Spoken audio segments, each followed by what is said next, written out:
गरुड़ पुराण के 7वें अध्याय में पंछीराज गरुड़ भगवान विष्णु से पूछते हैं कि किन उपाय से मनुष्य प्रमादवश अथवा जानबूझकर पाप कर्मों को करके भी यम को न प्राप्त हो, उस क्रियाकलाप के बारे में बताए। संसार रूपी सागर में डूबे हुए, दीन चित्त वाले, पाप से नष्ट बुद्धि वाले तथा विषयों के कारण दूषित आत्मा वाले मनुष्यों के उद्धार के लिए पुराणों में सुनिश्चित किए गए उपाय को बताइए, जिससे मनुष्य सद्गति प्राप्त कर सकें। श्री भगवान बोले, हे पंछीराज, मनुष्यों के हित के लिए तुमने अच्छी बात पूछी है। सावधान होकर सुनो, मैं तुम्हें सब कुछ बताता हूं। मैंने इसके पहले पुत्र रहित और पापी मनुष्यों की यातना का वर्णन किया है। पुत्रवान तथा धार्मिक मनुष्यों की पूर्वोक्त दुर्गति कभी नहीं होती। यदि अपने पूर्वार्जित कर्मों के कारण पुत्रोत्पत्ति में विघ्न हो तो किसी उपाय से पुत्र की उत्पत्ति संपन्न करे। हरिवंश पुराण की कथा सुनकर विधान पूर्वक शतचंडी यज्ञ करके तथा भक्ति पूर्वक शिव की आराधना करके विद्वान को पुत्र उत्पन्न करना चाहिए। पुत्र पितरों की पुम नामक नरक से रक्षा करता है। स्वयं भगवान ब्रह्मा ने उसे पुत्र नाम से कहा है। एक धर्मात्मा पुत्र पूरे कुल को तार देता है। पुत्र के द्वारा व्यक्ति लोगों को जीत लेता है, ऐसी सनातनी श्रुति है। इस प्रकार वेदों ने भी पुत्र के उत्तम महात्म्य को कहा है। इसलिए पुत्र का मुख देख करके मनुष्य पितृ ऋण से मुक्त हो जाता है। पौत्र का स्पर्श करके मनुष्य तीनों देव ऋषि पितृ ऋणों से मुक्त हो जाता है। इस प्रकार पुत्र, पौत्र और प्रपौत्र से यम लोकों का अतिक्रमण करके स्वर्ग को प्राप्त करता है। पुत्र के द्वारा दिए श्राद्ध से पिता को स्वर्ग प्राप्त होता है। दूसरे के द्वारा दिए श्राद्ध से भी प्रेत स्वर्ग को जाता है। अब मैं एक प्राचीन इतिहास कहूंगा जो और्ध्वदैहिक दान के महात्म्य को सूचित करता है। त्रेता युग में महोदय नामक रमणीय नगर में महाबलशाली और धर्मपरायण बभ्रुवाहन नाम का राजा रहता था। वह यज्ञानुष्ठान परायण, दानियों में श्रेष्ठ, लक्ष्मी से संपन्न तथा साधु पुरुषों के प्रति अनुराग रखने वाला, शील एवं आचार गुणों से युक्त, स्वजनों के प्रति अपनत्व और इतरजनों के प्रति दया भाव से संपन्न था। बभ्रुवाहन अपनी पुत्र की तरह धर्मपूर्वक प्रजापालन करता था और दंड देने योग्य अपराधियों को दंड देता था। वह एक बार सेना के साथ मृगया के लिए अनेक वृक्षों से युक्त एक घनघोर वन में प्रवेश किया। वह अनेक प्रकार के पशुओं से व्याप्त और अनेक पक्षियों से भरा था। उस समय राजा ने वन के मध्य में दूर से एक मृग को देखा। राजा के द्वारा सुदृढ़ बाण से भेदा हुआ वह मृग बाण सहित जंगल में अदृश्य हो गया। रुधिर से गीली हुई घास पर अंकित चिन्ह से राजा ने उसका पीछा किया। तब मृग के प्रसंग से वह राजा दूसरे वन में जा पहुंचा। भूख प्यास से सूखे हुए कंठ वाला तथा परिश्रम के संताप से पीड़ित उस राजा ने एक जलाशय के समीप पहुंचकर घोड़े के साथ उसमें स्नान किया तथा कमल के सुगंधित शीतल जल का पान किया। इसके बाद उस जलाशय से बाहर निकलकर राजा ने वृक्ष रूपी विशाल शाखाओं के कारण फैले हुए, मनोहर और शीतल छाया वाले तथा पंछी समूहों से कूजित एक वट वृक्ष को देखा। वह वृक्ष संपूर्ण वन की महती पताका की भांति स्थित था। राजा ने उसकी जड़ के पास जाकर राजा बैठ गए। उसके बाद राजा ने भूख और प्यास से व्याकुल इंद्रियों वाले, ऊपर की ओर उठे हुए बालों वाले, अत्यंत मलिन, कुबड़े और मांस रहित एक भयावह प्रेत को देखा। उस भयावह प्रेत को देखकर राजा विस्मित हो गए। प्रेत भी घने जंगल में आई हुए राजा को देखकर चकित हो गया और समुत्सुक मन वाला होकर वह प्रेतराज उसने पास आया और राजा से कहा, हे महाबाहो, आपके संबंध से मैंने प्रेत भाव का त्याग कर दिया है। मैं परम शांति को प्राप्त हो गया हूं। राजा ने कहा, हे भयावह रूप वाले प्रेत, किस कर्म के प्रभाव से देखने में डरावने और बहुत ही अमंगलकारी इस प्रेतत्व स्वरूप को तुमने प्राप्त किया है? अपने प्रेतत्व की प्राप्ति का सारा कारण बतलाओ। तुम कौन हो और किस दान से तुम्हारा प्रेतत्व नष्ट होगा? प्रेत ने कहा, हे राजन, मैं आरंभ से आपको सब कुछ बताता हूं। प्रेतत्व का कारण सुनकर आप कृपया उसे दूर करने की दया कीजिए। वैदिश नामक एक नगर था, संपत्तियों से समृद्ध, अनेक जनपदों से व्याप्त, अनेक प्रकार के रत्नों से परिपूर्ण, धनिकों के भवनों तथा देव एवं राजप्रासादों से सुशोभित और अनेक प्रकार के धर्मानुष्ठानों से युक्त था। मैं वहां रहता हुआ निरंतर देव पूजा करता था। मैं वैश्य जाति में उत्पन्न हुआ और मेरा नाम सुदेव था। मैंने हव्य प्रदान करके देवताओं का तथा कव्य प्रदान करके पितरों का तर्पण किया।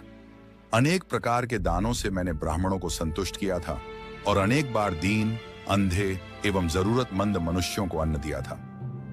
किंतु हे राजन, मेरा यह सारा सत्कर्म मेरे दुर्दैव से निष्फल हो गया, क्योंकि मुझे कोई संतान नहीं है, कोई बांधव नहीं है, और न ऐसा कोई मित्र ही है जो मेरी ऊर्ध्व दैहिक क्रिया करता। मृत्यु के अनंतर जिस व्यक्ति के उद्देश्य से 16 मासिक श्राद्ध नहीं दिए जाते, सैकड़ों श्राद्ध करने पर भी उसका प्रेतत्व दूर नहीं होता। हे महाराज, आप मेरा ऊर्ध्व दैहिक कृत्य करके मेरा उद्धार कीजिए, क्योंकि इस लोक में राजा सभी वर्णों का बंधु कहा जाता है। आप मेरा उद्धार कीजिए, मैं आपको मणिरत्न देता हूं। यदि आप मेरा हित चाहते हैं तो जैसे मेरी सद्गति हो सके और मेरी प्रेत योनि से जैसे मुक्ति हो सके, वैसा आप करें। भूख, प्यास आदि दुखों के कारण यह प्रेत योनि मेरे लिए दुस्सह हो गई है। इस वन में सुंदर स्वाद वाले शीतल जल और फल विद्यमान हैं, फिर भी मैं भूख और प्यास से पीड़ित हूं। मुझे जल और फल की प्राप्ति नहीं हो पाती। यदि मेरे उद्देश्य से यथाविधि नारायण बलि की जाए, उसके बाद वेद मंत्रों के द्वारा मेरी सभी ऊर्ध्व दैहिक क्रिया संपन्न की जाए, तो निश्चित ही मेरा प्रेतत्व नष्ट हो जाएगा, इसमें संशय नहीं है।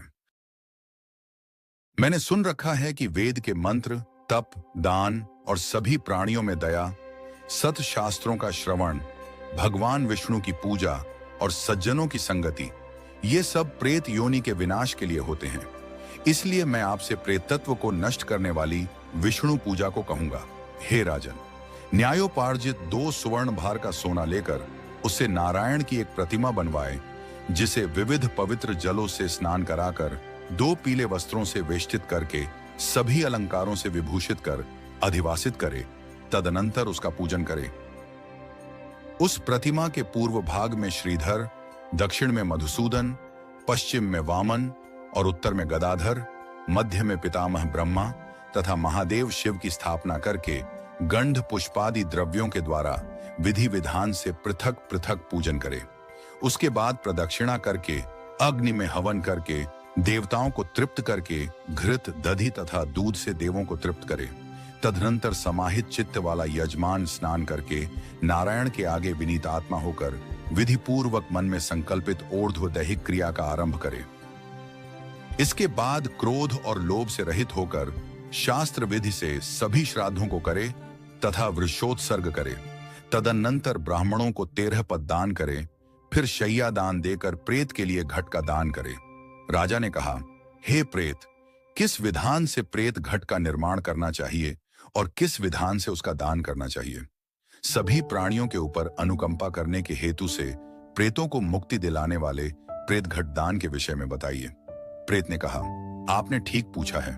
जिस सुदृढ़ दान से प्रेतत्व नहीं होता है, उसे मैं कहता हूं, आप ध्यान से सुने। प्रेत घट का दान सभी प्रकार के अमंगलों का विनाश करने वाला, सभी लोकों में दुर्लभ और दुर्गति को नष्ट करने वाला है। ब्रह्मा, शिव तथा विष्णु से युक्त तपाए हुए सोने का एक घट बनाकर उसे दूध, घी से भरकर भक्ति पूर्वक प्रणाम करके ब्राह्मण को दान करे। उस घट के मध्य में ब्रह्मा, विष्णु तथा कल्याण करने वाले अविनाशी शंकर की स्थापना करे एवं घट के कंठ में पूर्व आदि दिशाओं में क्रमशः लोकपालों का आवाहन कर धूप, पुष्प, चंदन आदि से विधिवत पूजा करके दूध और घी के साथ उस हिरण्यमय घट का ब्राह्मण को दान करना चाहिए। हे राजन, प्रेतत्व की निवृत्ति के लिए सभी दानों में श्रेष्ठ और महापातकों का नाश करने वाले इस दान को श्रद्धापूर्वक करना चाहिए। श्री भगवान ने कहा, हे गरुड़, प्रेत के साथ इस प्रकार बातचीत हो ही रही थी कि उसी समय हाथी, घोड़े आदि से व्याप्त राजा की सेना पीछे से वहां आ गई। सेना के आने के बाद राजा को महामणि देकर उन्हें प्रणाम करके पुनः अपने उद्धार के लिए ऊर्ध्व दैहिक क्रिया करने की प्रार्थना करके वह प्रेत अदृश्य हो। तदनंतर उस वन से निकलकर राजा भी अपने नगर को चला गया और अपने नगर में पहुंचकर प्रेत के द्वारा बताए हुए वचनों के अनुसार उसने विधि विधान से ऊर्ध्व दैहिक क्रिया का अनुष्ठान किया। उसके पुण्य प्रदान से मुक्त होकर प्रेत स्वर्ग को चला गया।